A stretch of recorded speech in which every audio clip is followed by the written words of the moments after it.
जय श्री कृष्ण फ्रेंड्स, राधे राधे। कैसे हैं आप सब? आई होप बाल गोपाल की कृपा से सभी स्वस्थ और मस्त होंगे। तो फ्रेंड्स, आजकल पैसों के बिना दुनिया में कुछ भी नहीं होता। अगर पैसे हैं तो इज्जत है, नाम है, शोहरत है।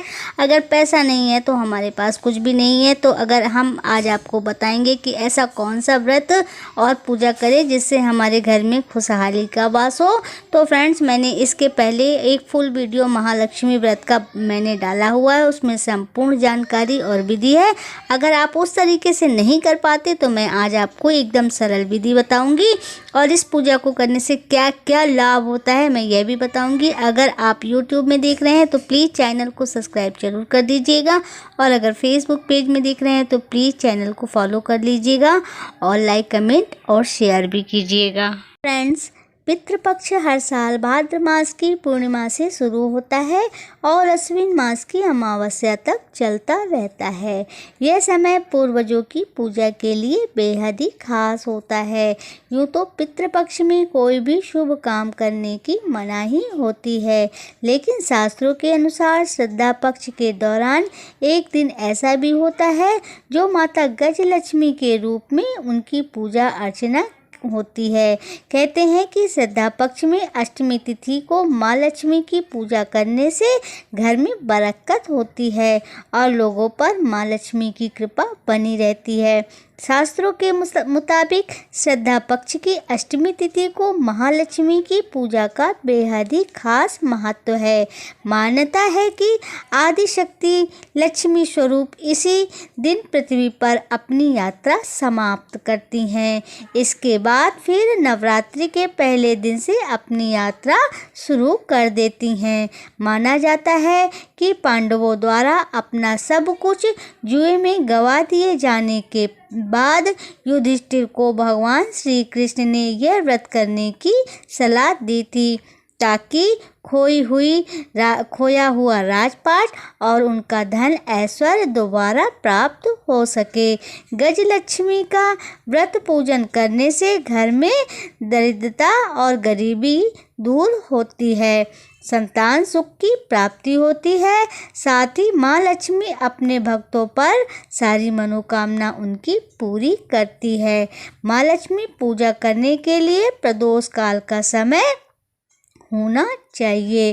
प्रदोष काल के समय घर के पश्चिम दिशा में लाल कपड़ा बिछा करके एक चौकी रखें। उस पर केसर और चंदन से अष्टदल बनाएं।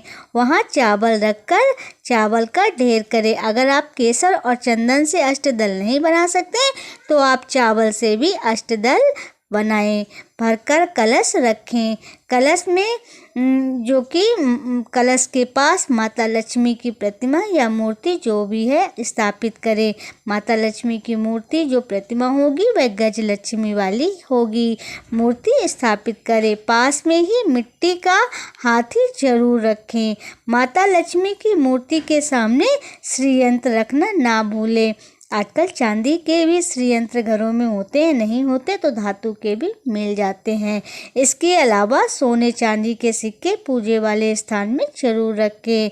ध्यान दें, माता देवी लक्ष्मी को कमल के फूल अति प्रिय हैं। अगर मिल सके तो कमल के पुष्प माता के सामने जरूर अर्पण करें।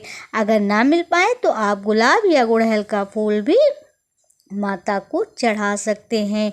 माँ के सामने गाय के घी का दीपक जलाएं और धूप तिली सुलगा कर रखें और माता रानी को खीर का प्रसाद, खीर का भोग मखाने वाली अति प्रिय है तो मखाने की खीर का भोग अवश्य लगाएं। फिर उसके बाद माता रानी सबसे पहले गौर गणेश की पूजा करें, माता लक्ष्मी की पूजा करें, हाथी की पूजा करें और उसके बाद आप माता को धूप दली दिखाएं और घी का दीपक जो है उससे उनकी आरती उतारें और आरती करें। इस तरीके से माता लक्ष्मी की आप बिल्कुल साधारण रूप से भी घर पर महालक्ष्मी की पूजा कर सकते हैं। महालक्ष्मी की यह पूजा पांडवों ने की थी, उन्हें उनका खोया हुआ राजपाट और सम्मान उन्हें वापस मिला था। तो फ्रेंड्स, यह व्रत और यह पूजा करने से इंसान की हर प्रकार की मनोकामना पूर्ण होती है। सुख समृद्धि, यश, कीर्ति, धन, वैभव सभी की प्राप्ति होती है। तो फ्रेंड्स, यह थी आज माता महालक्ष्मी की पूजन की बिल्कुल सरल विधि।